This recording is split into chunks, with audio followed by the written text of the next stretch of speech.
Rayanyag ti Ilocos, programa ngagserbi kamang kenrang tayo iti gobyerno probinsyal. Lalo na, iti beneg iti sanggo niyang panlalawigan ti probinsya ng Ilocos.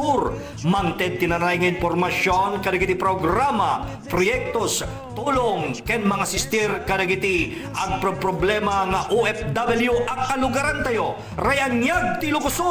Tinagaget, Produktibo Presiding Officer, the busy Governor of the Province of Ilocos Sur, Ryan Lois Singson, our main anchor, Ken Lito Javier, our co-anchor, Ryan Yag ti Ilocos Sur, at tuyen ngagsubli ngagserbi kada kayo, ang sipod, tada kayo, ti inspirasyon mi, Ryan Yag ti Ilocos Sur, da kayo, ti inspirasyon mi. Good morning, good morning, good morning, good morning, good morning, good morning, good morning, good morning! Ilocos Sur yan and welcome to Ranyag ti Ilocos Sur, January 16, 2024. Papagayam. Ket, hapo, Martes tata, thanks God. Ya? Heto na naman po tayo.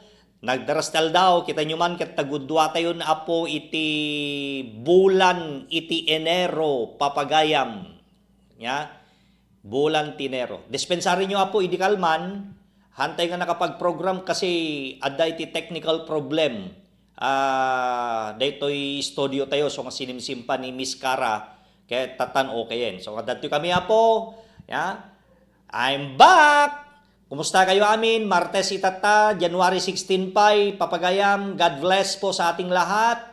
Kadagiti amin na po, ngagbuibuya ti Ranyag ti Ilocos Sur, nasa lumsem, apo ti agsapa, nagrigat tagdigos, no one heater, iti water system yo. Oh, maparigatan ta, kwayo apo, di kita paglutuan nyo ti danom. Ya? Naglamis pa dito baba. Apo, anyan to laki di nga ta dita nga taon. Ya, dita rolling hills kas kada Isaus, Mario Joseph, kumusta kaya amin? Nakarkaro dita Canada, gis snow. Ya, tumangken ti pangako na damay. Hello. Hello bro, kumusta kita Canada ni Bagis Marcos Pinol. Kumusta ka dita? Kastamit kini misis na niya dita Canada. Ni Bagis Ben Torano. Maestro, kumusta ka maestro? Long time no see, padre. Tunagawid ka, agoni ka pangasim. Ni Marcelino Ocol, dati classmate ko ini, naging teacher met, damit at Kanadan. Ya, kumusta kayo amin dita po? Dagiti Sanchez family, dagiti kakabagyan dita Canada, dita Ontario, okay, dita Montreal, mga kaibigan, happy viewing kada kayo amin, kada kita batchmate ko ti high school nga dadata Canada. Kumusta kayo amin na po nga awan iti labas na. Ado kayo dita. Ito nagsiya nga tanong, agtor na kata di Canada. Marana nga ta dagito yung kakabagyan kas kada classmate ko. Kasalamat no mapanak ko ba di United States of America. Umuna akat siyempre dagitoy bobosing ko dadang amin dito ka Amerika dagitoy Cortez family. Ya, dagitoy anak ni Ma'am Training. Dadang amin dita. Ya. Hello Jolie, kumusta kan? Iti classmate ko nga dadta. Ado kayo mat dita Amerika kahit nga papagayam ko mga kaibigan niya. Nag-chat nga ta, naglalo naman pa na di Hawaiian na gata, dumat na kita amamote dita kada kakabagyan tayo. But anyway, kumusta kayo amin dita Juan? Dita Hawaii, kumusta tapon? Kagap-gapon niya po Vice Governor Ryan Singson dita Maui, Hawaii. Dita parte na po iti Big Island, kumusta kayo met dita po? Happy viewing. Dagiti Tenyoso family. Yan. Mildred, Nupay, ni Mario. Ape Mario. Bagis Mario. Tadeha. Ape nagkita kayo kay ni Vice Gobernador idimay dita Maui. Okay, adamit iti meet and greets iti community, Filipino community kanya na. Kumusta kay Maui, Hawaii, Okay, happy viewing kada kayo amin dita po nga awan iti labas na gagayem kaya na po kailian. Okay? Kaya na siyempre of course, da kayo meten namin na po dito pagilian nga Pilipinas. Naglami is Diyos ko Lord. Kaya kasta nga talaga. Naglalo ka iangin-angin na pa'y. Ti mo malam. So nga, imbes ko mga datay, di uminom ti arakan kung ko na. Madamdama, dahil nga lamis na matalyaw mo manen, ya, matalyaw mo manen na po iti pagpabara. Gagayam ka na po kailan kakapilitan kasi nga talaga ti sitwasyon. Okay? Alawela, kay sapay-sapay lang ko gagayam ka na po kailan ta nakaradkad ti laki day. Bampay lang ta agloy-loy tabutag kanya nga rod. Punasim ma. Kasi punasim. Nagiti ubing kag pangil na. Pangil. Nagay manggas ti bado da. Magagarang kapang. So sapo Mario Josep. Happy viewing! Kada kayo amin na po. Through Facebook Live, Ilocos Heritage Channel, ken Cable TV. Adtoy kami apo nga umay kada kayo itireto nga oras ken kanito. Manipod ti opisina ni Apo Vice Gobernador Ryan Singson. Papagayam. Madamdama dati regular session apo nga mga aramid preside to ni Apo Vice Gobernador Ryan. Trabaho muna tayo. Apo kailan. Kumusta tibiyag? Kumusta dito yung probinsya ng Ilocos Sur, mga kaibigan? Nako, idikal man, nakigtotak.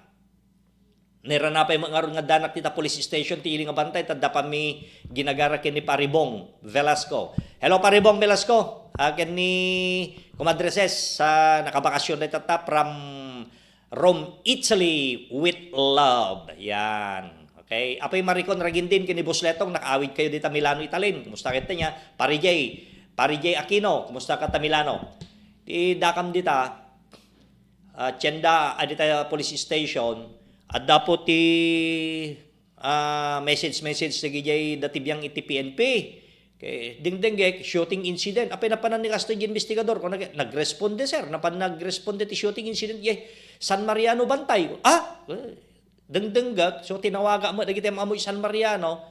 Alla, Mario Josep, babae mo agtawmet ti 22 dagiti pinaltugan da papagayam. Tinamin ano nga beses. So, nyaga po na kung nakadagi taga San Mariano, love triangle sa kano kapid kung kunada mo papagayam puunay kay meten bimbin na ba yan panyo patayen no love triangle la kay mabaling yung mga din di maysa tapos ti kasta kag baling square. Di ba? Ya ki din na ya po ti love triangle. Ti love triangle. Nuhan na ka nga kayat, dagi may nga tao, nahamong ipapilit tabagimon. Sinatan no kunanan, paluspo sa mount, tas ika bumirok kamat sa balen, kasilaang. Gagayam kyan na po kalyan. Di ba? Ngam ni bagadang ag-share taman no kunada ka, share Di ba ba? Kwa mamati may nga talo nga oras, di mabalin ti short time. No kunada ka. Di ba? Ganon ho yun, mga kaibigan. Ay nako, bimbin na ba yan? 22 na pa yun. Pare Josep, nagubing pa lang. Arigan na, bagong salta pa lang nga po iti kabus ti bulan nga kunada. Gagayim ka na po. Kaya diyan na background, dati asawa na rito, 101, napapatay idikalman. Dito parte na po iti San Mariano Bantay. For now, awang pa lang nga po iti suspect. Siyempre, yung bagada nga love triangle ka no, Mike? Kung kunada na adda. Amoy yun ti may isang matay nga tao kaya no dati motibo. Kaya nasawan, adda pamalpalatpatan da no sino, mga kaibigan. Kasjaya na po, itre-trace lang nata, nasigla kaya nasirim na iti polis sa intel tayo. Kasjay apo iti aramiden da gagayim ken apo kailian. Kasjaya na po iti indan aramiden. So nga laman, mga kaibigan, kitantayo man apo no kas pangarigan bilang laang netoy, masulbar na hanggang kaya dahi no adda ti mapasamak dapat adda ti masulbar madi nasisya dahi awam mapasamak awan ti sulbaren hangkadi no mapangama dahi ti second na paragraph na no da mapasamak kailangan nga da masulbar kasi mga kaibigan tapnohan nga hanging amuyo tatapon no dati mapasamak nga krimen iti may nga lugar oray nga tano kas ano kabayagnan. Oray pa yung mga tano 5 days no napaltugan. Awang pa apo iti kuana ti update na. Dagi kalkalan da amin tatarayay kasi ti trabaho ti pulis tatan napalabasen. Kaya rigan pa yung dimaga kumapay napaltugan iding awang pa lang ti update na. Agwada pa lang. Pangtawag mo rin re-update naman nun. Gagayim ken na po kailan. Ganun ho yun. So kung nangat apaya, sabsabali mo itatan, so nga kapilitan tatan na po nga igaid na tig-investigar na gito'y investigadoren. dito'y probinsya tayo amin na apo nga kapulisan tinterepente nga pagilyan nga Pilipinas ay kasjayan apo iti sitwasyon so nga hantay nga datay laeng-laeng langan laan na palabas ti kastoya no awan tinay darom awanan hamoy baga nga close case ore nga tano nabaybayagan deta mga kaibigan ka inda po subsubaybayan so kasjay so nga dito napasama ka shooting incident kasjay di da pa laki di ko matinong patong pa nya wenuhan pinarusukan dalat ako man wenuhan di da pa ko mga binisong-bisong ko man tanalpasen mga kaibigan kasi dadya panda pinapatay mo tayo nga babae mat amom kanya ang babae dapat minamahal yan di ba alam mo pag hinalikan mo ang isang babae nagre-react yan mga kaibigan kinikilabutan yan tiko nada nga tumader jay dot na no inarakop mo gagayam ka na pokel yan no haang nga pumalag ibig sabihin kahit nakamit pero pag pumalag ops wag mo nang ituloy ganun lang naman yun kailangan yan linalambing mo minamahal mo yan ganyan ang babae no karinggor mo man agsin na okay lang binog ka okay lang gusto na mo nga dati this one right? No diniswa mo sa bali patangan day yan mga kaibigan ganun no yun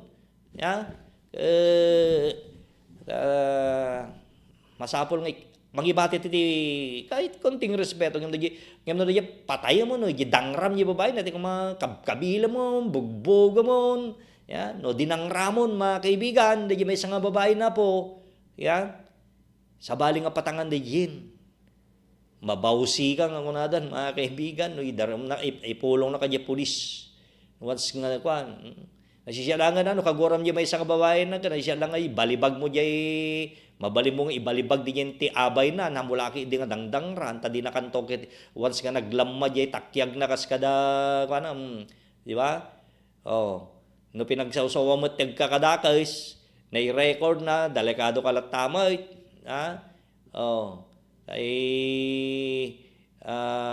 malicious mischief latati mabalin na nga ikaso kanyam kasjay mga kaibigan Mario Josep amom ti maysa nga problema kano maminsan makulaapan ta panuno mo gapuanan ta hangka nga makapagpangadwan nga agpanuno tay gapu di pungpungtot mo di ka nga ata-atanen di ka mga datay amo ti tumalyaw ti left and right mon may samot latat direction mon mga kaibigan kasi malatan na po Mario Josep ka giti makaramid ti krimen maminsan mga kaibigan sadan to agbababawe inton no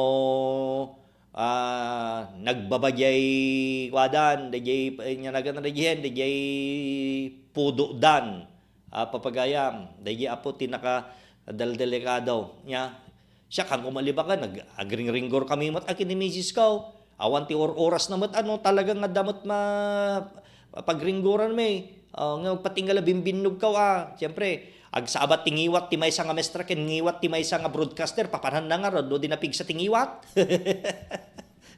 nya hanggang sige daddo mga kaya ko dadya kasi kami dadya ngiwat may express mo basit dadya karirinam kaysa dadya adda kagoram ti maysa nga tao ka adda kal tayo sulin na demon mga alak mo ti aragon inom kang inom di ayan di ka nga datay agwan di ka nga datay agpakatal nang inom into no na bartek ka no nakitam day jay paltog mo din na alam mo no nangalak ka ti buningan na pamula ta bagsulin no pamula ta paltogan na madidi kasi jay mga kaibigan nasisya day jay sao ka lata sao ito no na sao mo kanto mo uminom basit ti danuman minom madamdamawa na kasi jay ipapagayam di da dumang aming handang malapdan ti kuada po rinada nya nga dita napasama dita adda ti tinangdanan da nga pimatay ken dita babae wenno nya kasla ti panagkita ka kaslawan gayam ken po kelen ngam kita kakasta nga pasama ka po nadaras lang nga masulbar amo nga titataw-tatag nabara pa nagkikita na kadagiti kakasta ken mabali handa nga kaya nga kasta ti pagbanagan iti maysa nga tao papagayam nya di na kayo naawa sa tao kabababayan urepin nya nga tati isyo nga ibagbagayo basta natayin, babae pa yung mga rod, papagayam. So nga, tingala ka tiloy biyag iti rabaw ti daga. Hamo may baga, nga si kakit tonodom tag di tiyempo nga bumaka ken lumakay ka, hamo mabaling ibaga di kasyay. Ti mabaling mo lang ibaga, mga kaibigan, sapay la ko maapot madanong konto na kita nga edad kung una mo diyay. Every day, tay ko nada nga roden no bumang ka ti agsapa, agyos ka ti agnina, agsipod ta na si Rayam iti sa balimanen nga ranyag iti rabaw ti daga.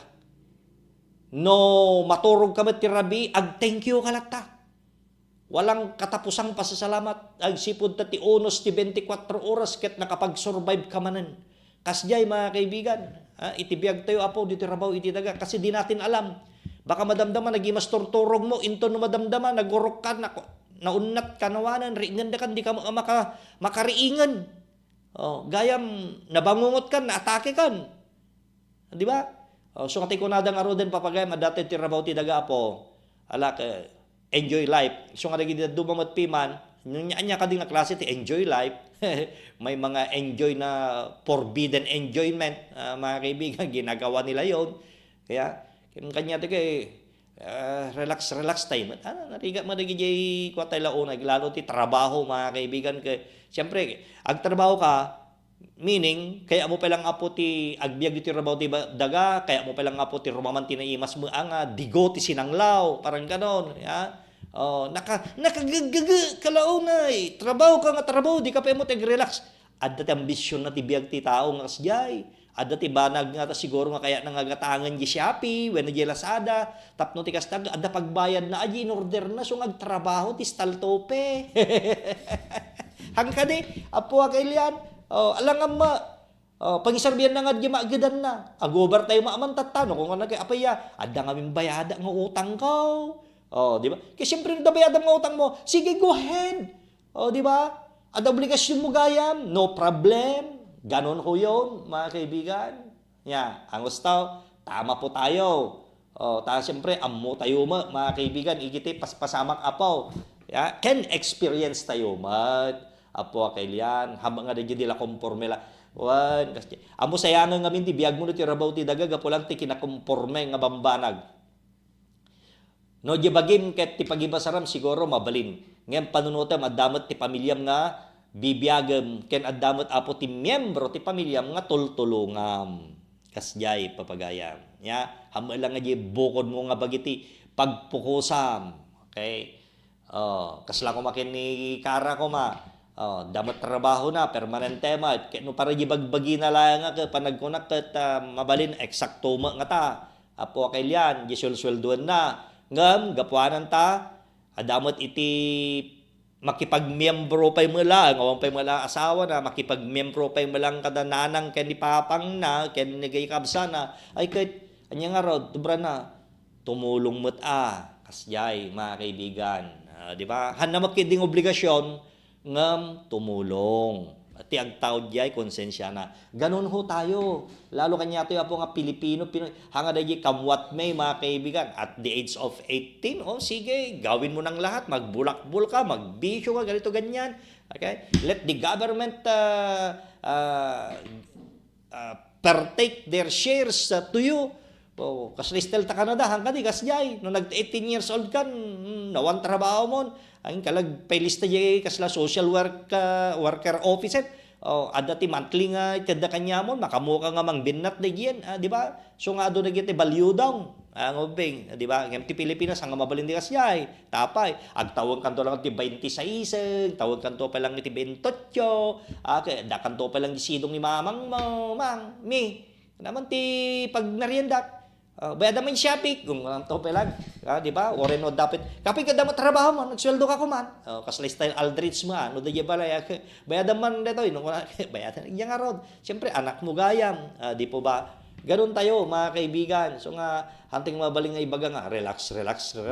Siyempre, trabaho ka kasla kanyak. Kaya nag-retire na mo di bombo, ang baling ko kumamot parelax itan ang siyempre mga anak pa mo kanadupay mo lat ambisyon ka nagadupay mo lat obligasyon ko apo nga itaktak drak iti pamilya ken siyempre digiti daddo mo pa nga obligasyon ka mga kaibigan. So nga agtrabaho na pala siyempre ubing pa naman tayo, hindi mo kagaya di Amerika Dito sa Amerika, di ba, no, siyempre ka kumati military services, when ti, anyaman nga trabaho kumati gobyerno ta ka, no, reg tawon ka ti 45 ka, no, mabali mo ti retire 15 years, 20 years in service, retire ka, di ba? Nyo bram nga rudahin, agpensyon ka matayin. Anya, nya nga rudahin do bramon, parelax ka tan, pasya-pasyar na tan, kadwan na kasjay, di ba? Sadudan, gapanan ta, at dati, awawatan naman ipon iti gobyerno. Daktal matan, makanay matan na po nga pagbiagdan. Kasi nagitay amamok nga nag-retire iti biyang iti Philippine ti US Navy ken na US Army. Ganon. So nga dito dumamatan, parelax na mga kaibigan, kaya siyempre sadu damatan, enjoyin dat biagdan parang ganon. Di mo dat dumaga. Since ka napigsada pa ilang mait, ay agtrabaho da pa ilang.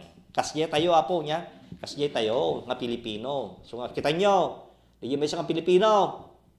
No, tao mo namang, 74 na kong, agtaltalong ka pala, napigsanak pala, kung kura na ya, kayak palang mo't nga, ibaklay, adi arado mo, kung dapay na panakideg, tawon tinasurak mo tyentan, agtrabaho pala ang niya kataltalunan. Kita nyo man, mga kaibigan niya. Kasi nga talaga, siyempre, kaya damot apo itigbiag, kaya damat apo ti sumayaat, iti pagbiagda, gagayam ka na po kailan. Hamang nga dayay, siyempre, apilyan na mo, adada mo dyan proud. Ala nako, nariga mo ti umas-asa, Diba? Ganon. Di nagpipawitan, hamo nga, obligaran, agtaw dya konsensyada na dyan. Kasyay, mga kaibigan, iti sitwasyon. Gusto, tama po yun. Kaya kita naganak tayo. Hantay ng obligasyon ngagpaiso ng talyawan tayo mitsuda. Siyempre, hantay mo na itao dito rabaw ti dagano. Awanda. Ganun lang naman ho yun, mga kaibigan. Okay, alawen la. Alakit, sige mga kaibigan. Balbaliwan tayo ito, Wen. Okay, sige. Alas 8:31 na po ti oras tayo, programa Renyag ti Ilocos. Nagitidad to pa nga isyo. Charter change. Kaya yung kadiya po nga mabalbaliwan ti 1987 Constitution. Gayam kina po kailan niya. Makunayo po, nagitay po ng opisyales, not only politicians. No di kini titinolong tayo dito. Itibiyang apo ti media. Kaya may apo nga maadal nga nasyaat. Siya launay, mga kaibigan. Titinolong tayo po. Nagitidad ti simbaan. All sectors. All Filipino people, you have the right to participate for the charter change issue. Kada kita yung kundaway. No kaya yun, reviewin nyo po dito 1987 Constitution. Takita nyo di jay. Ninya tusto, mga kaibigan, kaya niya digiti dapat nga mabalbaliwan. Okay, ganun na lang ho yun. Kasi kabara na tata, taon nagiti kongreso, diyak mo, baka madamdama, mangted doon. Kasi ti barbarangayan, addan na po. Di barbarangayan, addan mga kaibigan, iti in parwardan. Agpapapirmada ka nun. Da kayo, nagpirma kayo? For the People's Initiative. Di ka man porsyento tatayan para ti People's Initiative. Ganyan po talaga ang mangyayari sa ngayon mga kaibigan. Marami ng galawan ngayon. Panagkitak, basimot iti mga post, parang gusto na rin nila for this 37 years nga konstitusyon tayo mga kaibigan. So nga dagito po pag-iinadalan tayo lang amin dagitoy haang nga dapat nga iso apo iti manglapid ti development. Para naman mapantay apo di kasiguraduhan. Sa kinapudno na po, there's no perfect constitution in this world mga kaibigan. I tell you. Mapangga ka dagiti successful countries, dagiti mayayamang bansa, sila po ay nangangarap din na magkaroon ng pinaka-the best na konstitusyon. Pero hamang kasi apo ti kadaras na nga balbaliwan. Sala ko makadatayo since 1987, manong taon, 37 years mga kaibigan, mahigit na 30 anyos, kung nakidi, anong nangyari? Yeses po natin. Okay, sige. Commercial break muna tayo po. Dagiti kaya na po iti agpa-advertise dito yung Ilocos Heritage Channel. Please contact us mga kaibigan. Manmanuman lang po ti personal ko dito. Ni Myra, ni Cara, ni Edison, ni James ken siyak laeng nga po ada ditoy officially mga kaibigan black time angkor tayo ni Sir Ven ken ni Manong Roditaan susuda mo laeng tay ko nakon mamuda kami mata po dito Ilocos Heritage pag nagtalok naman po kayo sige po ha okay sige commercial break mo tayo.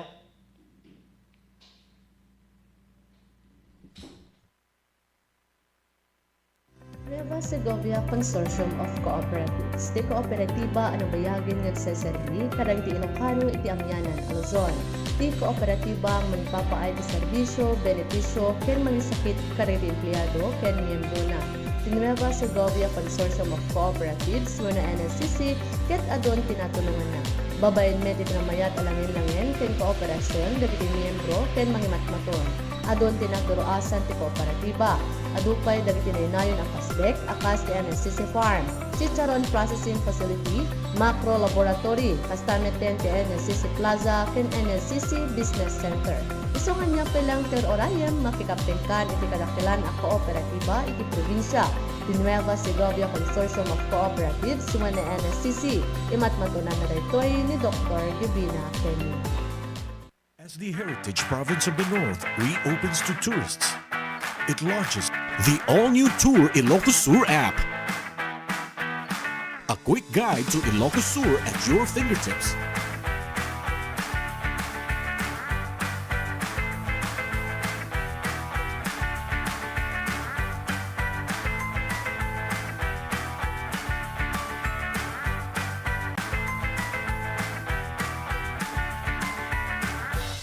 Find the best tourist spots.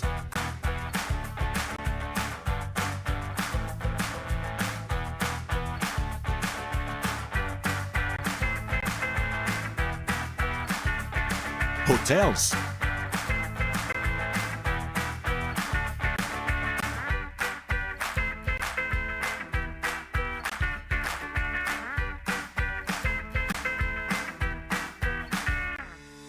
Bars and restaurants.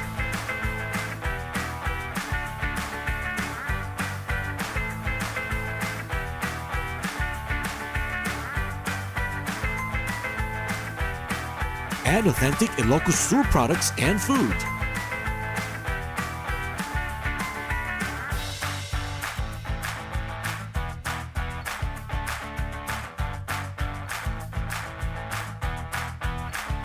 Be updated on upcoming events, plus get notified on the important announcements and updates.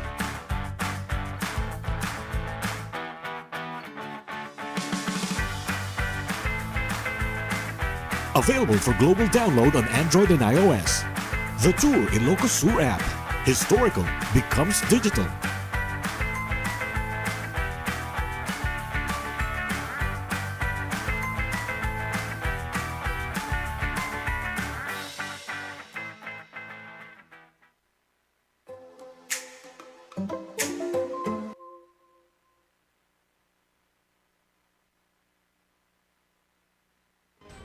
Ferdinand R. Marcus Jr.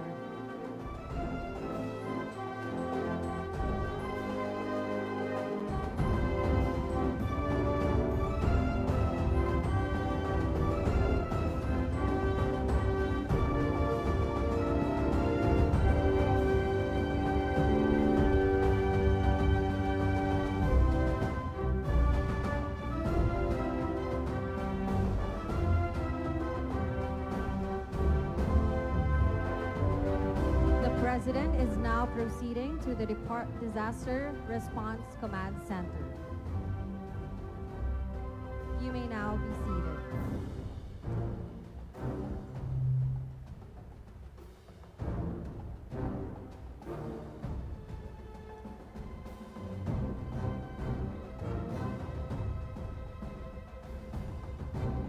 May we request the President to lead the ceremonial launching of the DSW Disaster Response Command Center.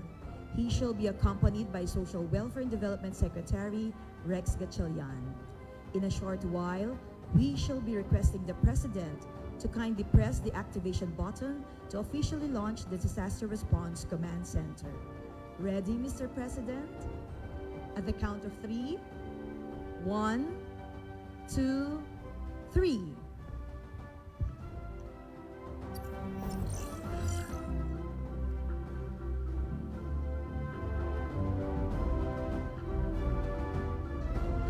Thank you, Mr. President, and congratulations to the Department of Social Welfare and Development.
Ladies and gentlemen, the President of the Republic of the Philippines, His Excellency Ferdinand R. Marcos Jr.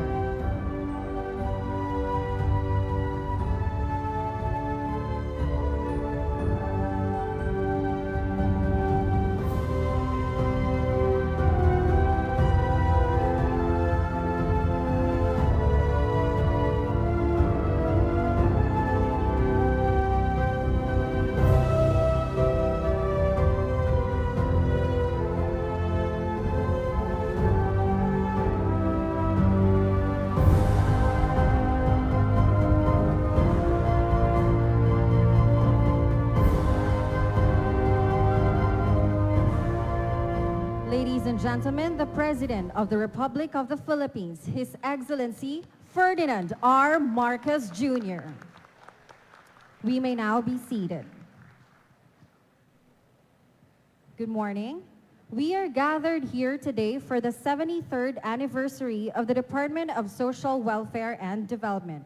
To formally begin our program, may we call on Social Welfare and Development Undersecretary for Innovations, Eduardo Punay, to deliver his welcome remarks.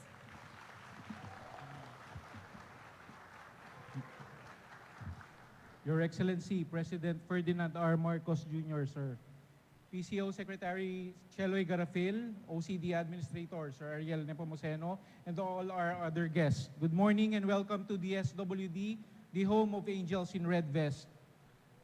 Mr. President, sa ngalan po ng buong DSWD sa pamumuno ni Secretary Rex Gatchalian, salamat po sa pagsama sa aming pagdiriwang ng aming ika-73rd na anniversary ngayong umaga.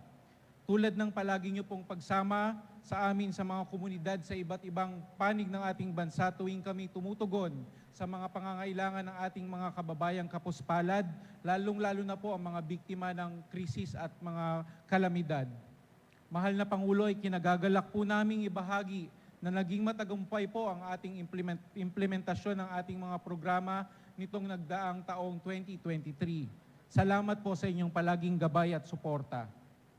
Ngunit malayo pa po ang ating lalakbayin at madami pa po tayong adhikain na nais makamtan. Mr. President, makakaasa po kayo na pagbubutihin pa po namin ang aming serbisyo para sa ating mga kababayan na kapuspalad. Makakaasa din po kayo na ang buong DSWD sa pamumuno ni Secretary Rex, kasama ang aming Executive Committee, Management Committee at Regional Directors at lahat ng kawani ng departamento ay kasama niyo po, mahal na Pangulo, sa pagtahak sa landas patungo sa isang bagong Pilipinas kung saan wala na pong Pilipinong magugutom at wala nang Pilipinong mahirap. Muli maraming salamat, Mr. President, at isang mapagkalingang umaga po sa ating lahat. Thank you, Yusek Punay. And now, may we call on Social Welfare and Development Secretary Rex Gatchalian to present the DSWD 2023 Performance Report and, of course, to introduce our guest of honor. His Excellency President Ferdinand R. Marcos Jr., Secretary Cheloy Garafil, officials and staff of the Department of Social Welfare and Development, to our social workers and development workers, other distinguished guests and partners, ladies and gentlemen, a pleasant day to all of you. It is an honor to welcome you all to the 73rd founding anniversary celebration of the Department of Social Welfare and Development. The DSWD has gone a long way in responding to the challenges of providing social protection to the poor, marginalized, and vulnerable sectors of society. This is through the effective implementation of projects and services under the banner of Bawat Buhay Mahalaga. In the recent Pulse Asia's Ulat ng Bayan survey, an upward trend in the performance rating of DSWD from June to December 2023 were recorded, wherein the DSWD garnered an increased job approval rating of 82% compared to 78% last September 2023. Between the months of September and December 2023, the department's approval rating in the rural areas of the country also increased from 72% to 82%. We are proud to say that we have played a part in the President's directive of a whole-of-nation approach in decreasing poverty incidence to a single digit. In fact, last year, the DSWD, playing its role in the whole-of-nation approach, contributed to the decreasing poverty incidence from 23.7% in 2021 to 22.4% in 2023, and subsistence incidence from 9.9% in 2021 to 8.7% in 2023. These recognitions of our efforts will not be achieved by the DSWD without first and foremost the guidance of our President. On behalf of the whole DSWD family, I would like to express our heartfelt gratitude to President Ferdinand R. Marcos Jr. for his continued support of DSWD and for the trust and confidence that he has bestowed upon us to fulfill the challenging task of improving the quality of life of poor Filipinos. Mr. President, maraming salamat po sa inyong suporta sa aming kagawaran. Mr. President, because of your continued support, I am pleased to report to you the accomplishments of the department in terms of our regular programs.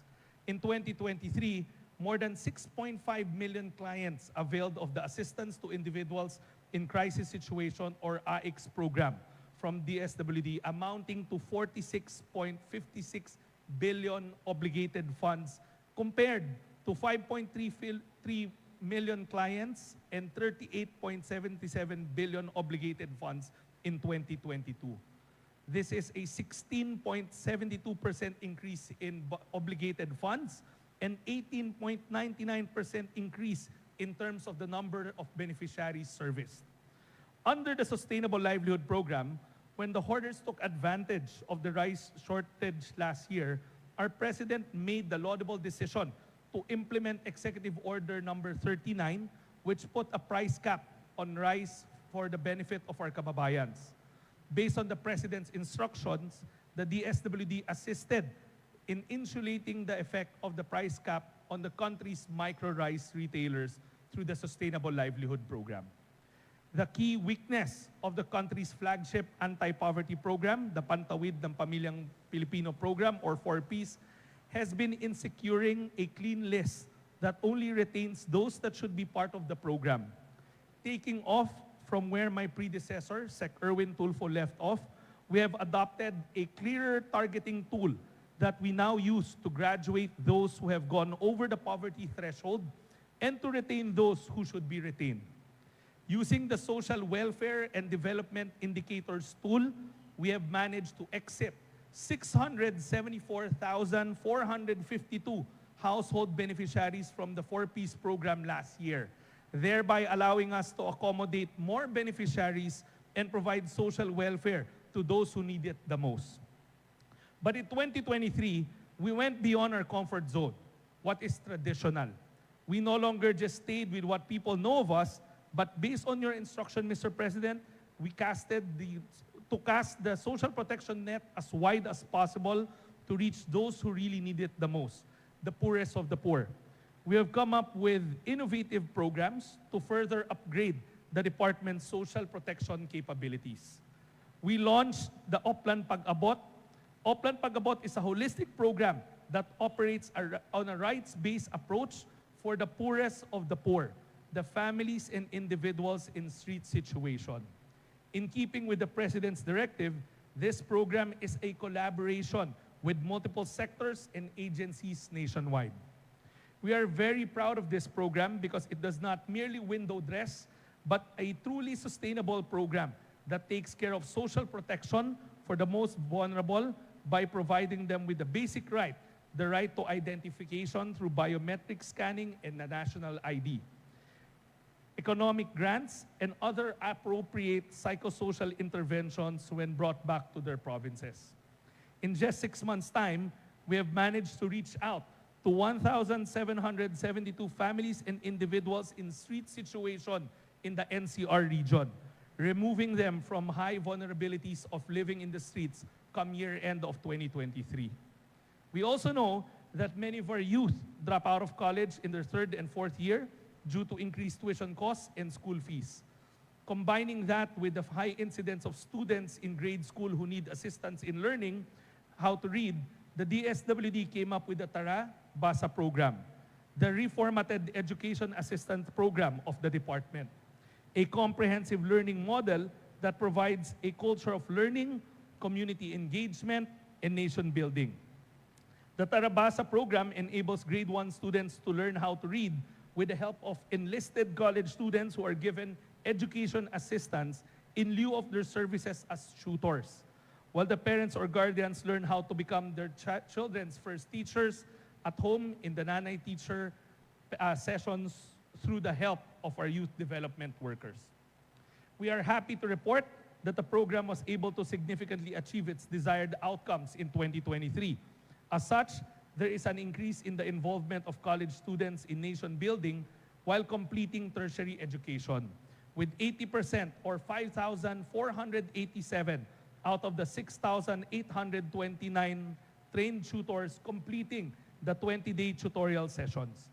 There is a 5.5% increase in the number of grade schoolers who achieve reading proficiency at their appropriate grade level, from 13,933 to 14,700, as determined by the Comprehensive Rapid Literacy Assessment of the Department of Education.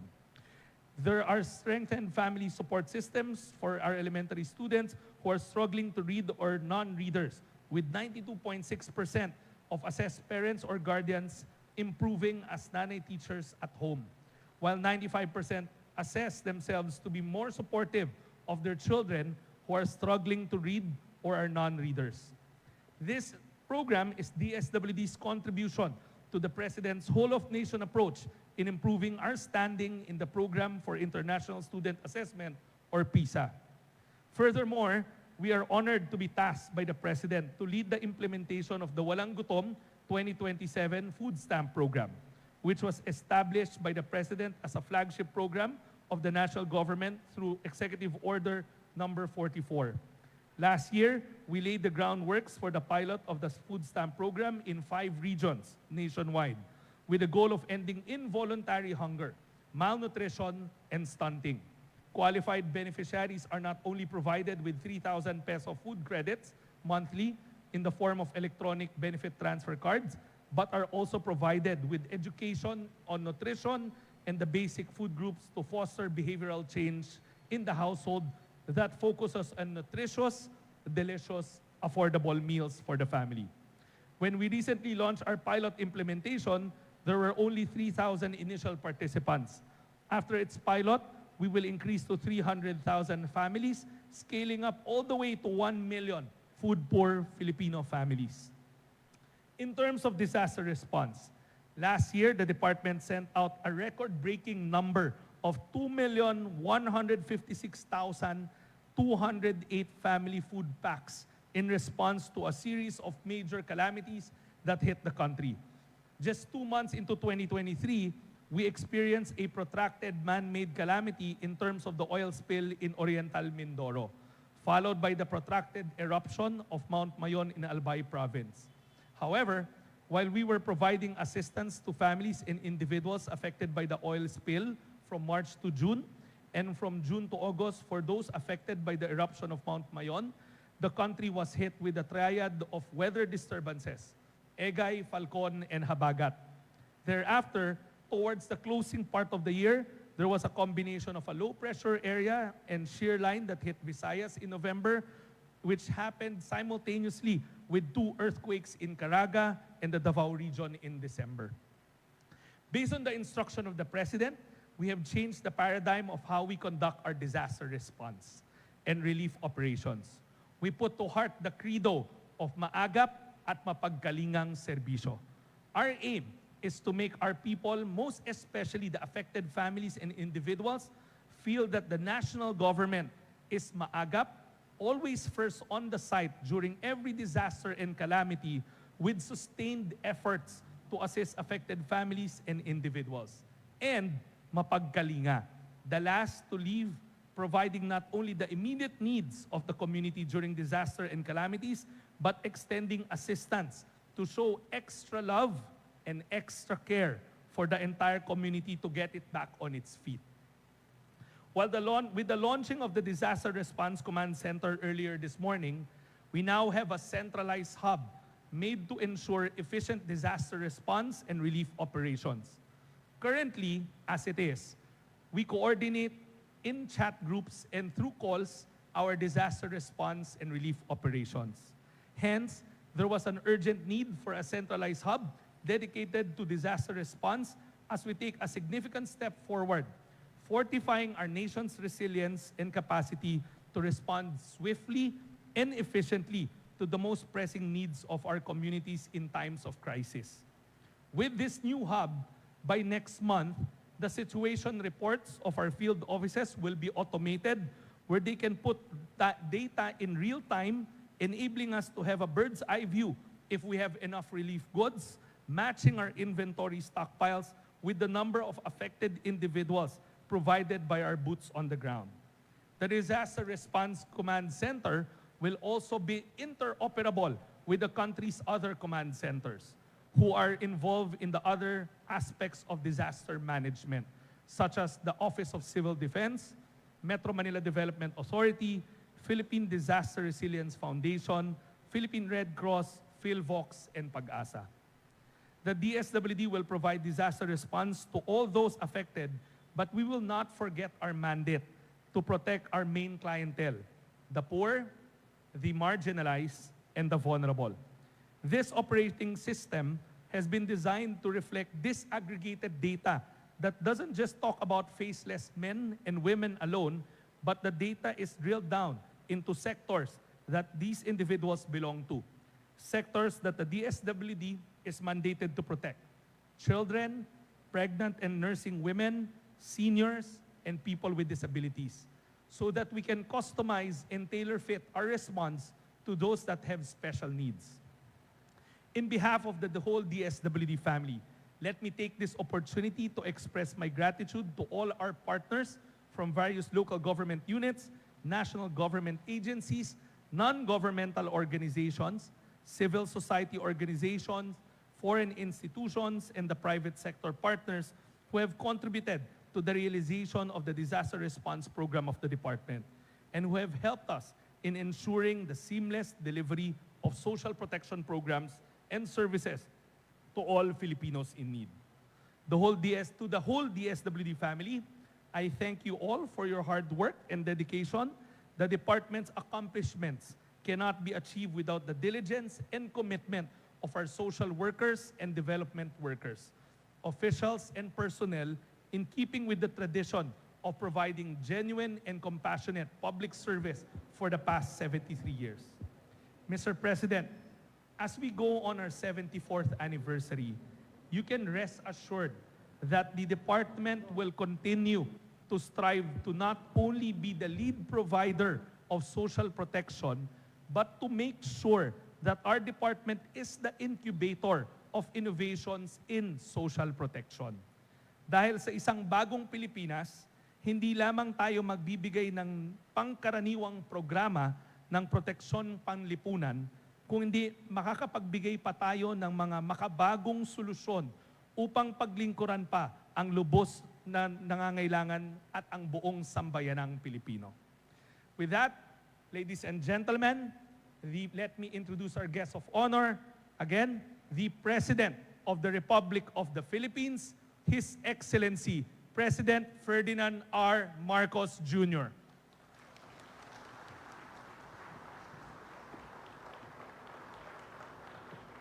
Thank you to our DSWD Secretary, Rex Gatchalian, for your kind introduction. Please sit down. For your kind introduction and a quick congratulations on all of the achievements that you have enumerated in your report, end-of-year report, and I'm very happy to see that we have extended the purview of DSWD.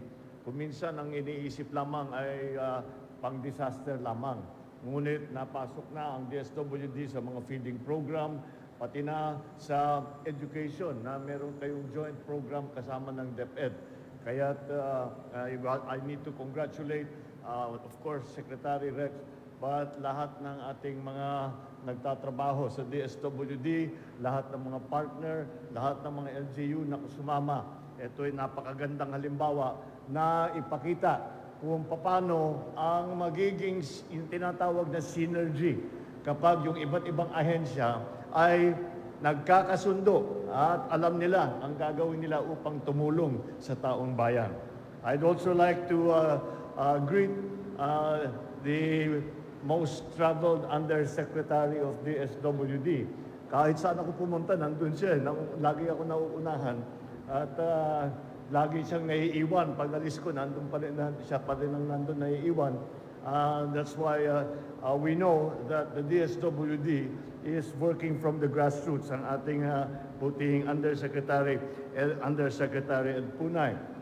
Ang ating mga kasamahan sa pamahalaan, other distinguished guests that are here with us today, magandang tanghali po sa inyo lahat. I am very, very happy to be here once again in the DSWD where heroes walk and work. Heroes and angels walk and work. For that is how I view with great admiration the working men and women of your agency. To call this place just a central office is an underestimation of the critical work that you do and undervalues the great service that you have done for our people. More than that, here is the place, the headquarters of our war against poverty. It is the command center of the DSWD's disaster response, the mission control of our community development drive, and it may be the compassion central that dispenses help to the needy. But what DSWD offers goes beyond just easing the pain of victims of misfortune. It ends at the roots of the vulnerability of those most in need of our society. Kagaya ng aking nabanggit, ang pagka yung taong bayan ay sinasabi, andito ang DSWD, ang kanilang akala ay yan lamang, ang ginagawa lamang ay yung disaster response. Dahil siyempre, pagka kayong nauuna, kayong nakikita doon sa disaster response. Kaya napakahalaga itong report na ibinigay sa atin ni Secretary Rex na ipalaman natin sa tao na may mga iba't ibang programa na sinasakop nga ang edukasyon, sinasakop nga ang feeding program, at lahat ng mga iba't ibang mga programa na ginagawa ng DSWD. Because more than palliatives, the country's poor and deprived deserve permanent relief from conditions that chain them to misery. It is not enough that we come in when their time of need, when they have suffered a disaster, and once they have returned to relatively normal life, that we leave them. What we have done is we have extended the mission of DSWD to go to the roots of why they have been put in that category of being poor, of suffering poverty, of being undernourished and undereducated. Kaya sinabi ko po noong bagong taon na ang anumang ayuda ay pantawid lamang, hindi pang matagalan. Yang iaahon ka sa hirap, hindi ka ibiburo sa kadukhaang walang katapusan, ay hindi naman maaring basta't pabayaan ang taong bayan na sila ay parang pinaparusahan. DSWD programs have never been regarded as a handout, but we call it a hand up, designed to help people pull themselves up from the rut that they have been thrown into through no fault of their own. DSWD pairs temporary relief with permanent rehabilitation.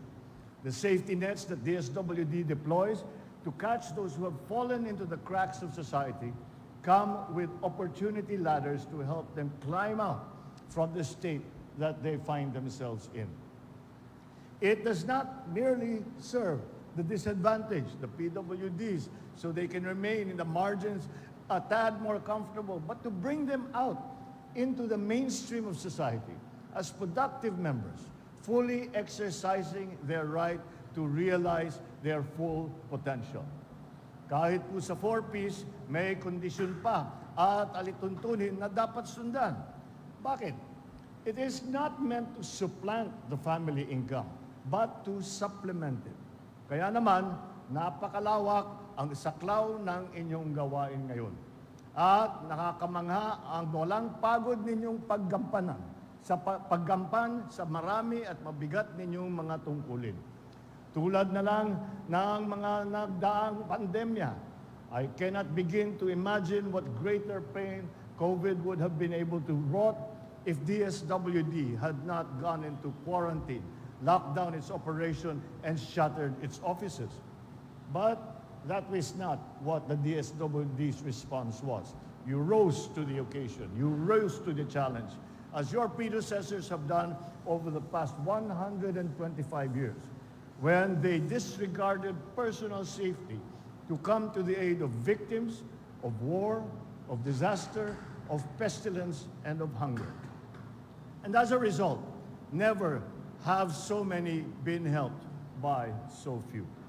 And the state of being outnumbered but never outfought is a proud DSWD tradition that we took from the military and continues until today with the efforts of the DSWD.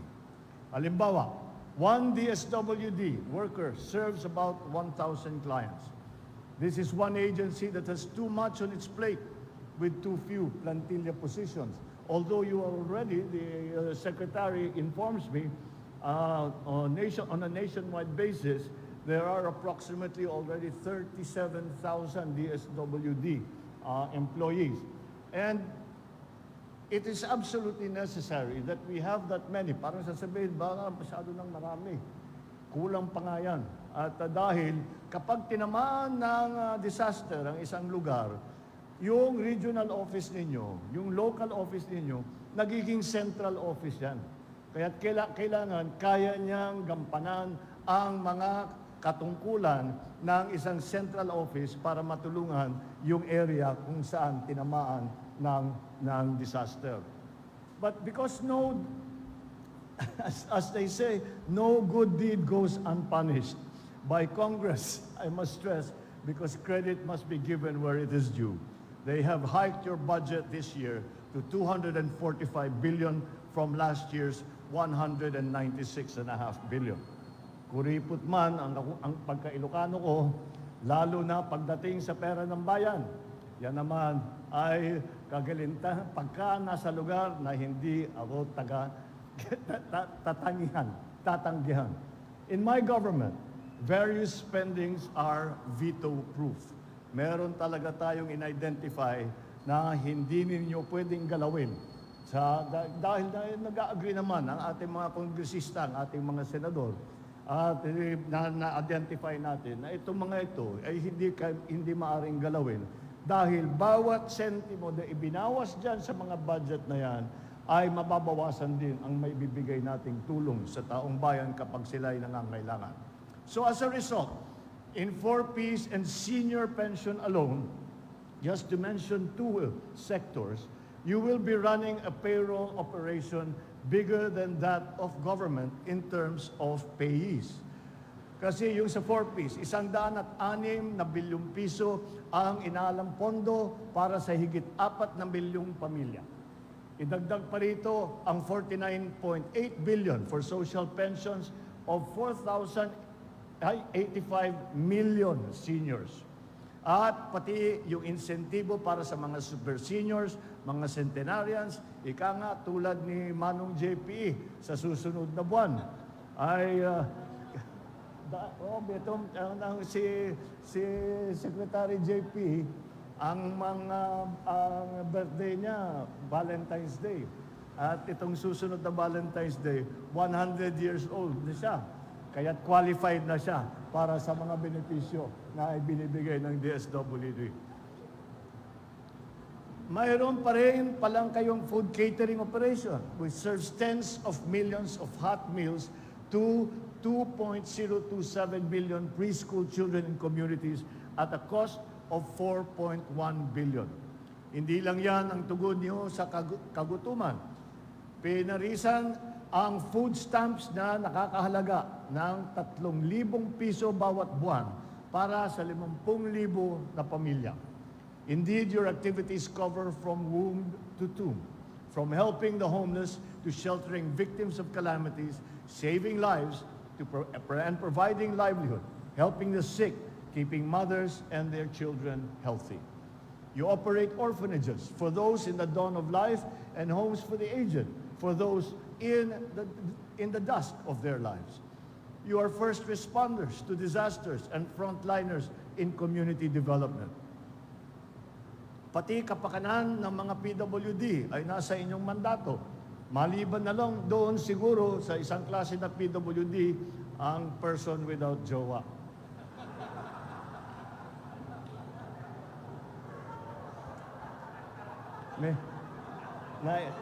Nagkaroon...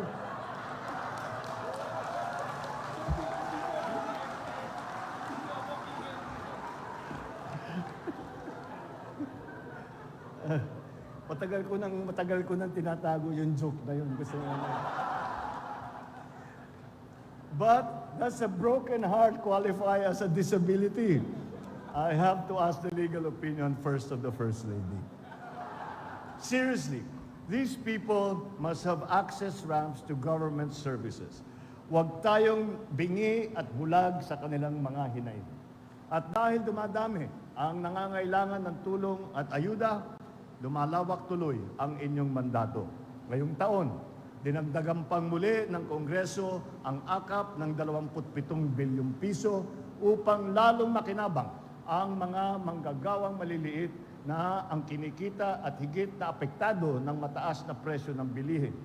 Sumatotal, malaking bahagi ng populasyon ng mga nangangailangan sa ating bansa ay nadadaupan ng tulong ng DSWD. Help which helps them tide over, to help them get back on their feet and not consigning them to a life of dependency. Because aid that emancipates a human being is the kind of dignified giving that government should practice and that this government is practicing. Remember, welfare must come with the ways that truly empower recipients so that they will be armed with the skills and the tools that will make self-liberation possible. Hindi natin sinasanay ang taong bayan. Wala namang tamad na Pilipino. Handa naman talaga ang Pilipinong na magtrabaho. Kaya't bigyan natin sila ng pagkakataon. Hindi lamang kapag sila ay nasa krisis, kung hindi sa kanilang pang-araw-araw na buhay. So, sa ika-73 anibersaryo ng inyong pagkakatatag, inaasahan kong di lamang ninyo ipapagpatuloy, kundi pag-iibayuhin pa ang tatak DSWD sa paglilingkod. You are the country's social welfare forces, always on red alert. In a country where distress calls from disaster victims and disadvantaged sectors never end. As you put our people out of harm's way and onto the road to recovery and a better life, always serve your clientele with care and compassion as you have been doing. Hindi lang mabilis na serbisyo, kundi taus-pusong paglilingkod at may kasamang pag-unawa at na nagpapalakas ng loob at nagbibigay ng pag-asa sa mga walang-wala. Treat them with kindness, with understanding and compassion. Because that care is a hallmark of public service as well. Empathy goes a long way. Empathy that you have demonstrated very clearly in this past year. Iyan ang diwa ng pagtulong at pagkalinga sa itinatag nating bagong Pilipinas. Mabuhay ang bayanihan ninyo sa DSWD. Mabuhay ang kabayanihan ng DSWD. Happy anniversary, Happy New Year. Maraming salamat sa inyong serbisyo. Maraming salamat sa inyong lahat. Magandang tanghali sa inyong lahat. Mr. President, at this point, may we request the President to kindly grant us a photo opportunity. First, may we call on stage the DSWD Undersecretaries. Select national government officials, please stand by and prepare.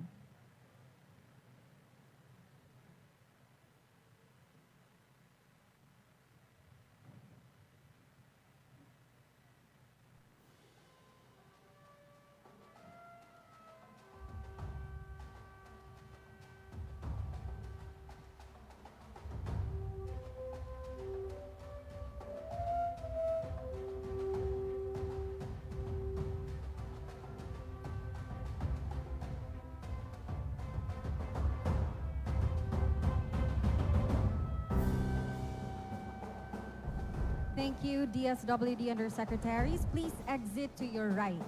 Select national government officials, you may now proceed on stage. DSWD regional directors, please prepare.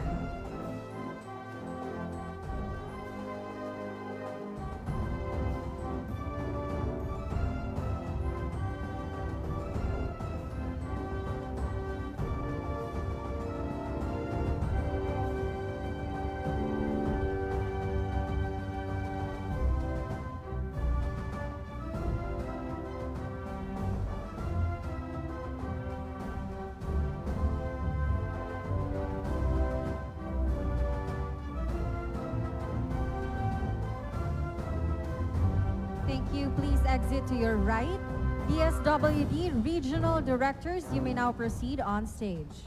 DSWD Anniversary Committee, please stand by and prepare.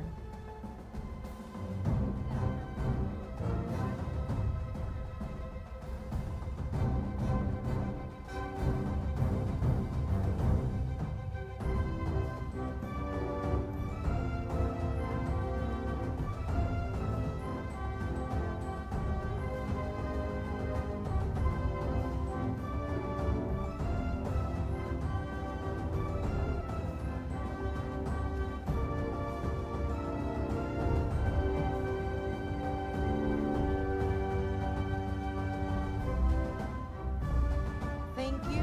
Please exit to your right. DSWD Anniversary Committee, please proceed on stage.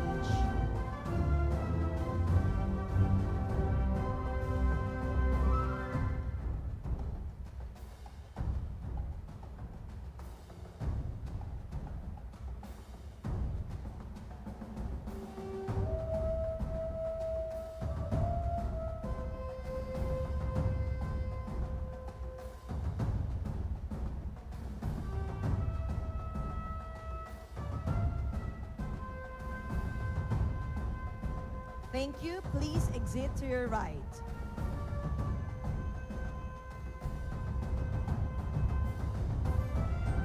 At this juncture, may we request the President to kindly proceed downstage and grant us a group photo with all of our attendees.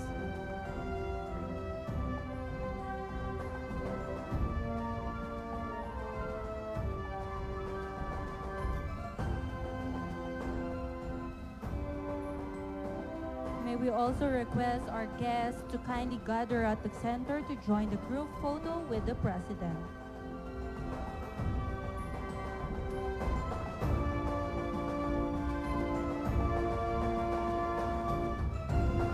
Ready? Please smile at the camera.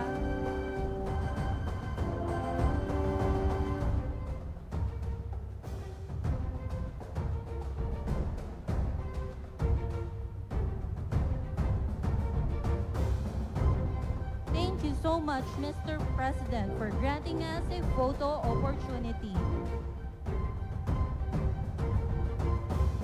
And that concludes our program. Thank you.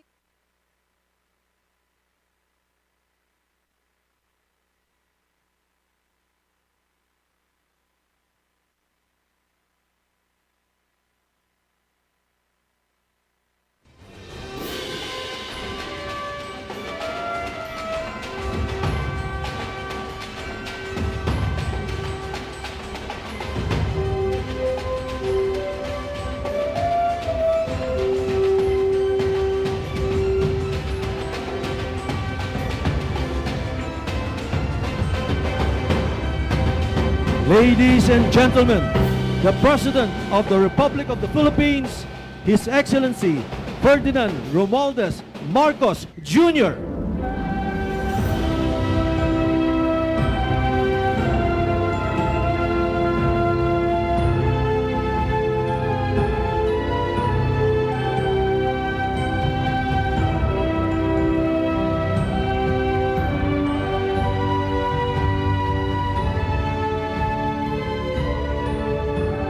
Please remain standing for the singing of the Philippine National Anthem, followed by the invocation.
Let us bow our heads. Heavenly Father, we praise and glorify you for this event and your purpose for it. Thank you for every seat that has been filled here today and for each mind and heart that fills the presence of this room. Your righteousness transcends all our efforts and understanding. We pray for wisdom as we fulfill our respective roles in this world that you have created. May you be our guiding light for all that we are set out to accomplish and celebrate. In your name, amen. You may now be seated. Magandang umaga po, mahal na Pangulo.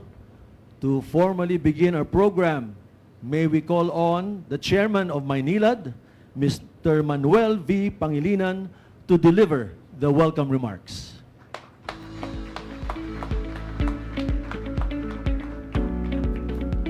Thank you, Mike. Good to see you. Good to see you too, boss. Your Excellency, President Ferdinand R. Marcos Jr., distinguished guests, a warm welcome and good morning to our third water treatment plant. Thank you, Mr. President, for your presence today.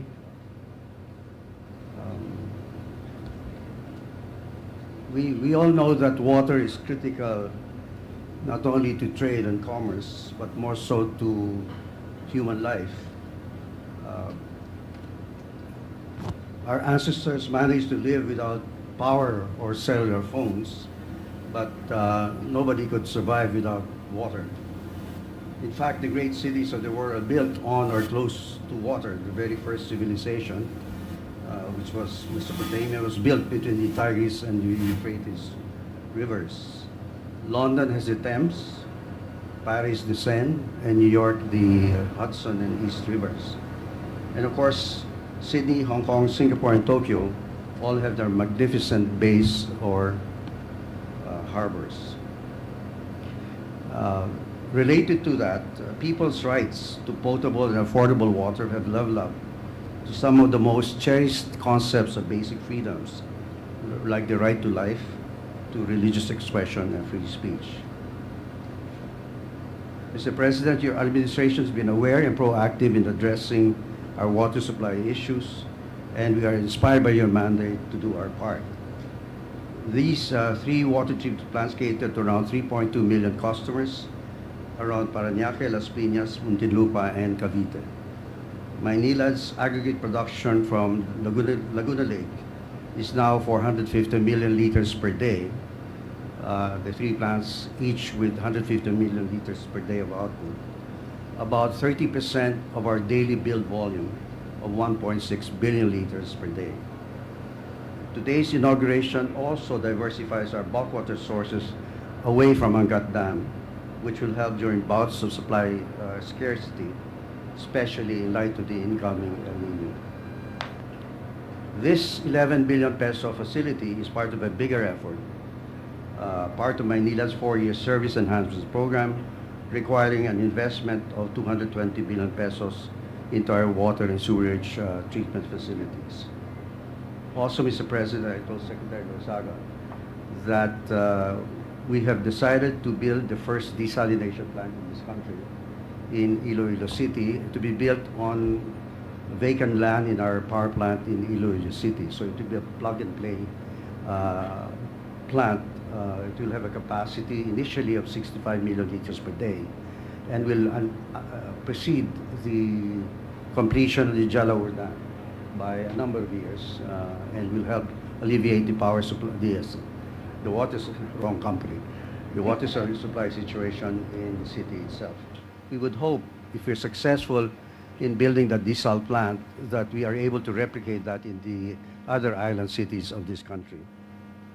Finally, our deepest thanks go first to Your Excellency for your support to the water sector and to the many teams who worked devotedly to complete this facility.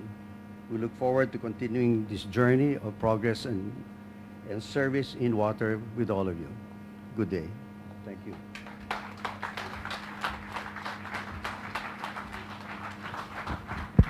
Thank you very much, Chairman Pangilinan. Now, may we call on the MWSS Administrator, Engineer Leonor C. Cleofas, for her message.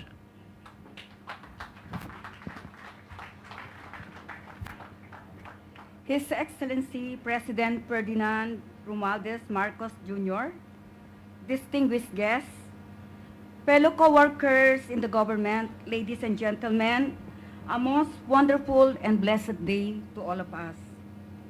Isa sa pinakamaigting na paninindigan ng ating mahal na Pangulo ay ang kahalagahan ng water.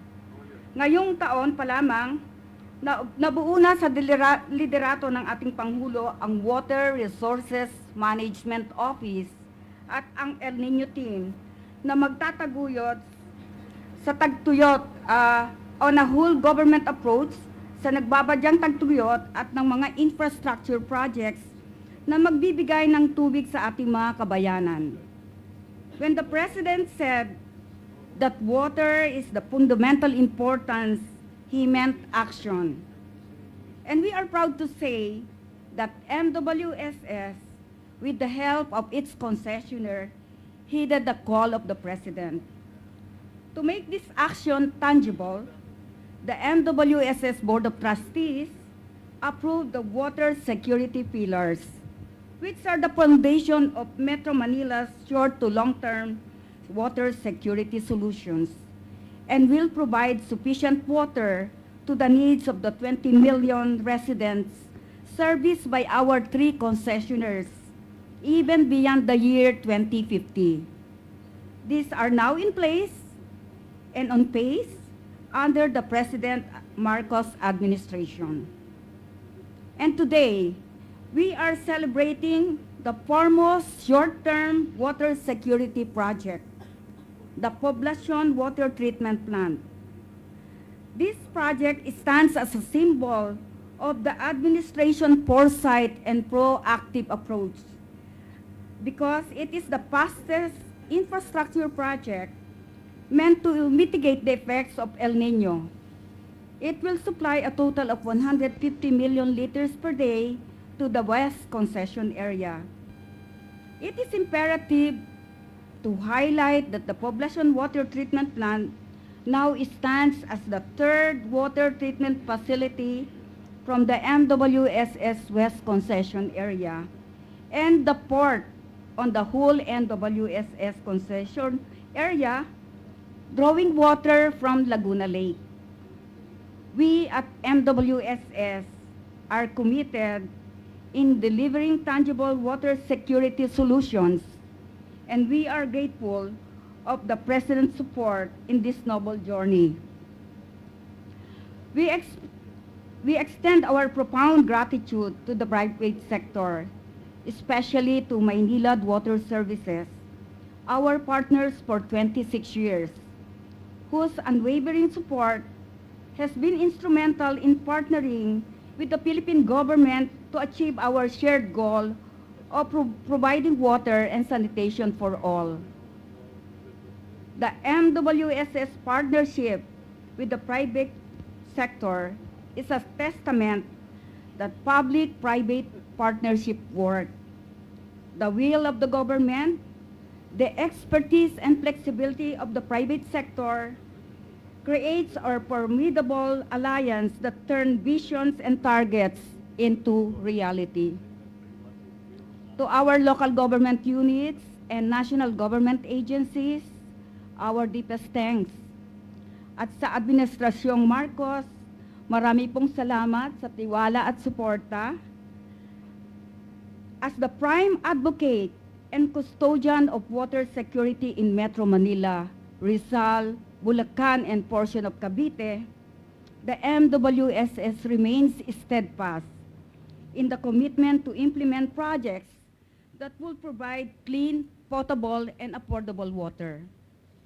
Our projects shall contribute to the strategic infrastructure development of the agenda of the President for Build Better More programs. Our projects shall contribute to the upliftment of the Filipino people. Sa inyo pong lahat, marami pong salamat. Marami pong salamat, Administrator Cleophas. Now, ladies and gentlemen, to give us a better idea of how significant this project is, let us all watch this short video presentation.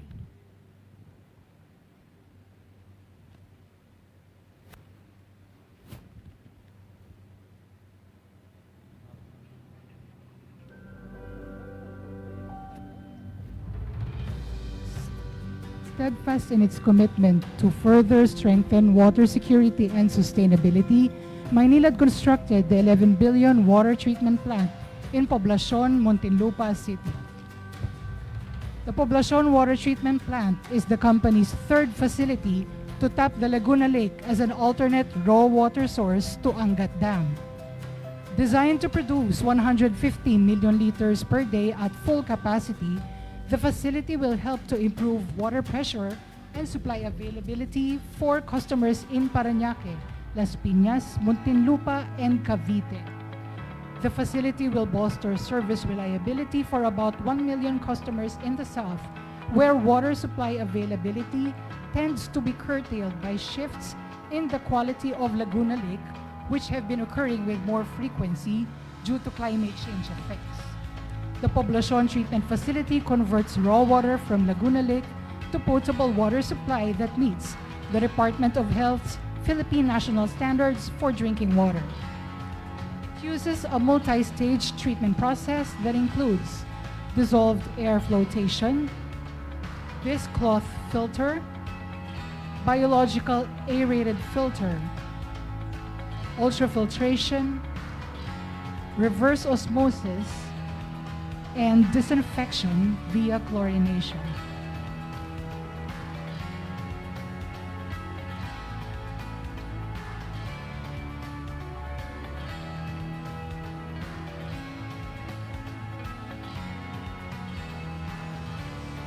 The Poblacion Water Treatment Plant is part of Maynilad's 220 billion Service Enhancement Program from 2023 to 2027.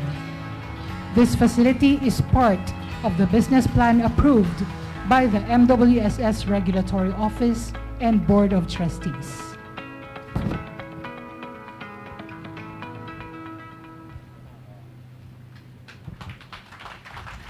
Thank you very much.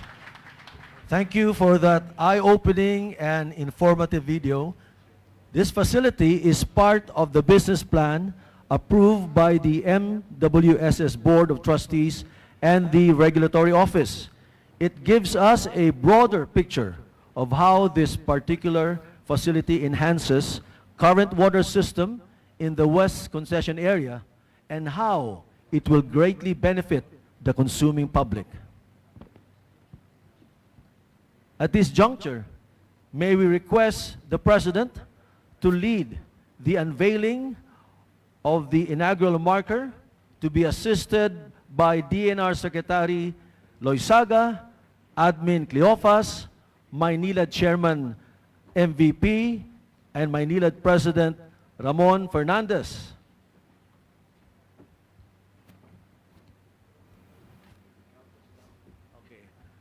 By instructions of the President, I have to count us down. 3, 2, 1, go!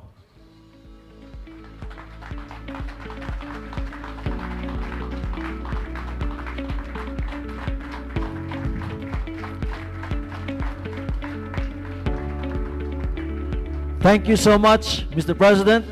Maraming salamat po, mahal na Pangulo. May we request the President for a photo opportunity.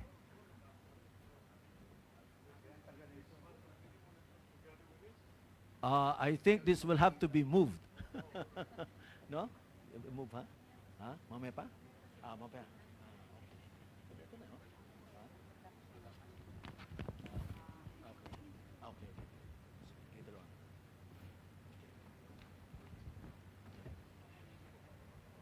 And now, may we request Environment and Natural Resources Secretary Maria Antonia Yulo Loizaga to introduce the guest of honor.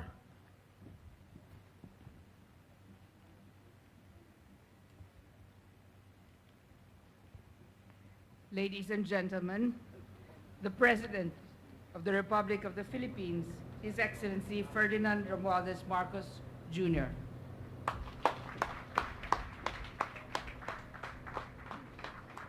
Thank you, Maritoni Yulo Loisaga, our DNR Secretary. Please, take your seats.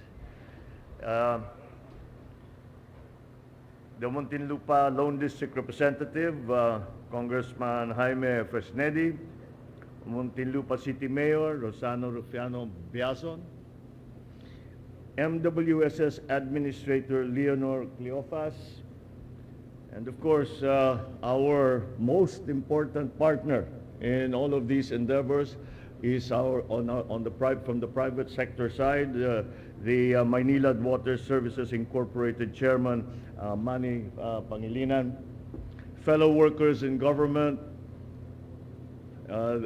ladies and gentlemen, good morning.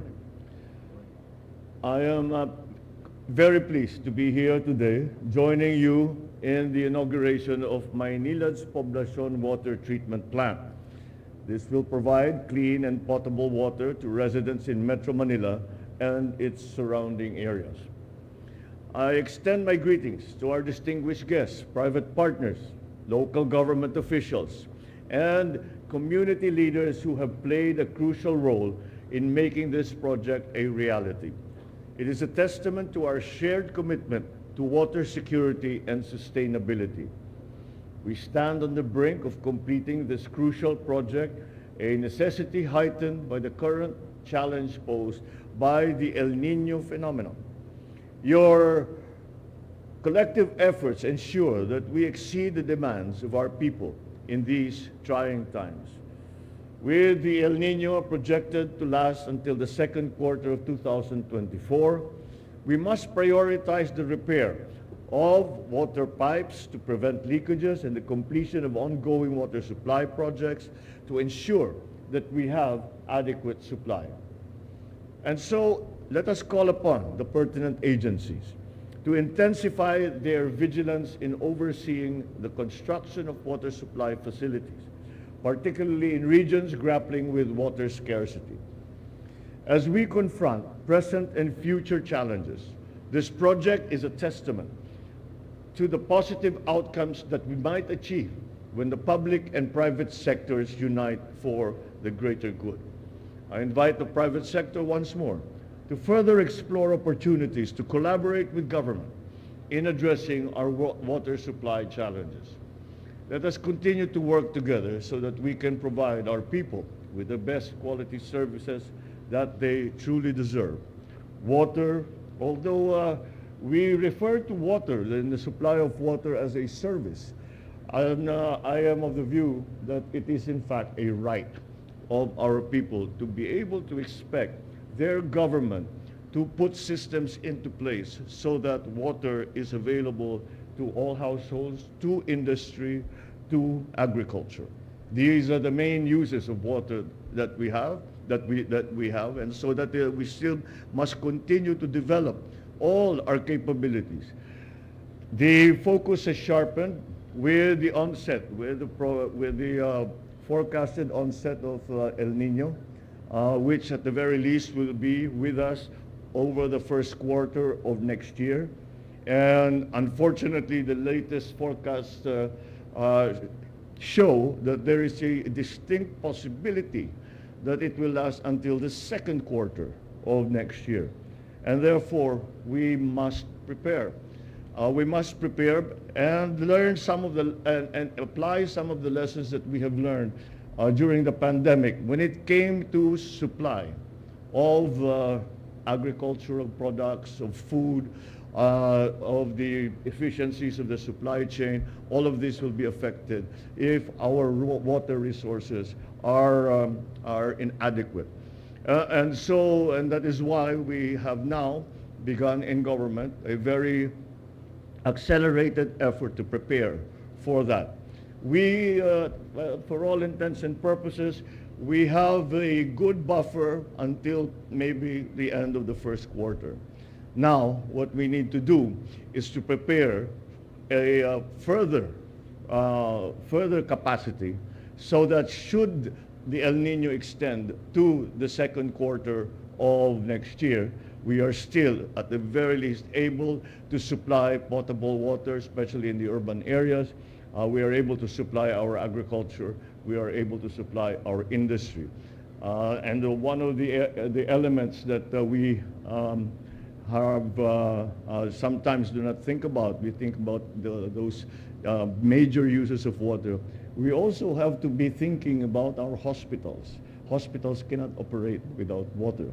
And with the onset of a drought, that will become more and more important as it goes on. And so these are the issues that are confronting us now. But with projects such as these and the further following projects, I was looking at the brief. There is another one here in Mandaluyong, and I think there are 3 more in Cavite. And that is all to the good. And we have to get those facilities built and operating so that we can consider ourselves at least minimally ready for the arrival of the drought that will be coming next year. Now, I do not mean to frighten anyone off, but it is a serious problem. But we are familiar with the capabilities of both private sector and public sector. Put us together, and there's much that we can do.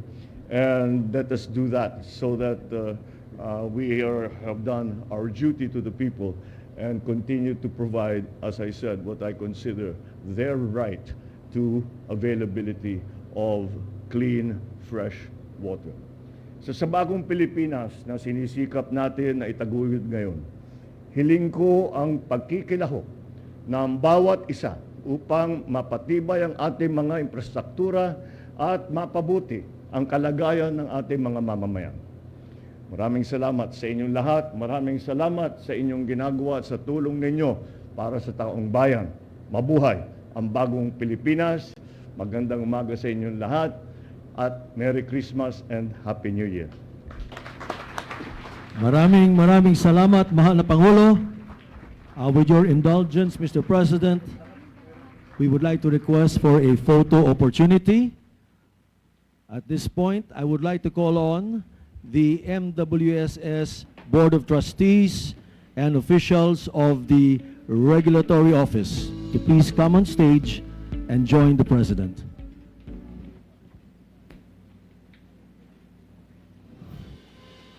Maynilad Top Management, please prepare.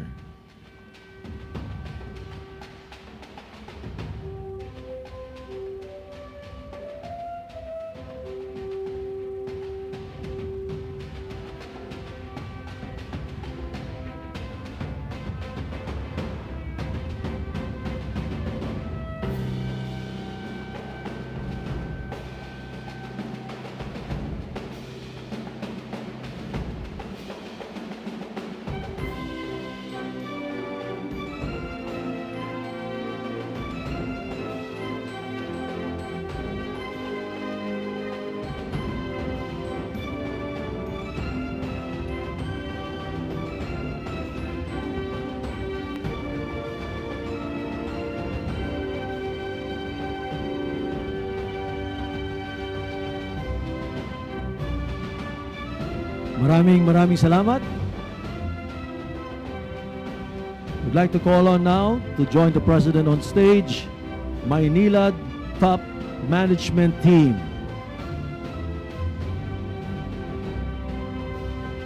Maynilad and MPIC Board Officers, DMCI, Marubeni, officials from the Spanish Embassy, Acciona, please be ready.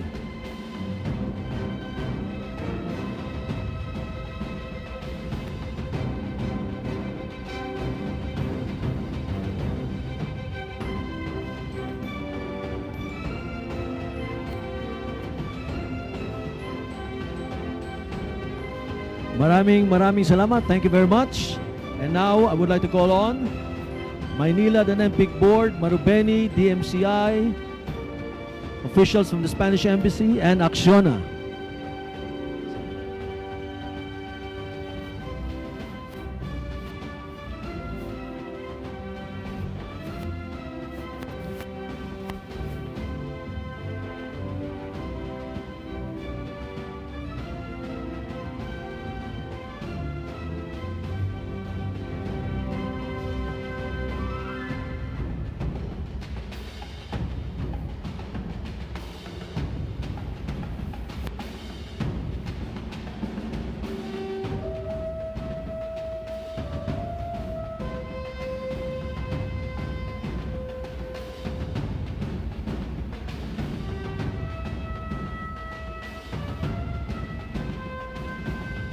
Maraming salamat. And now we would like to call on our local government officials to please come on stage. We have Congressman Rufy Biazon and Mayor Fresnedi. Mayor, magandang umaga po. And the other officials of the national government agencies present to please come on stage. Thank you very much.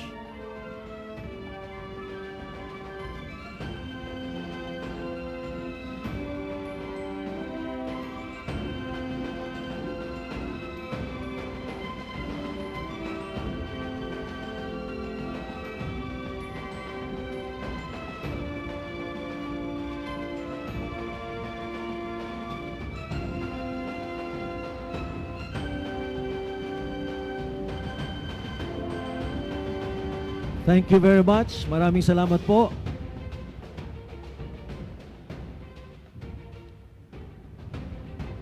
Ladies and gentlemen, that concludes our short but sweet program. Maraming salamat po, mahal na Pangulo, sa inyong oras, for taking part of this momentous event and for your varied contributions in making this project possible, sir. It warms our heart that you all found the time to join us this morning. And Mr. President, have a safe trip to Japan. Once again, ladies and gentlemen, ang Pangulo ng Republika ng Pilipinas, His Excellency Ferdinand Romualdez Marcos Jr.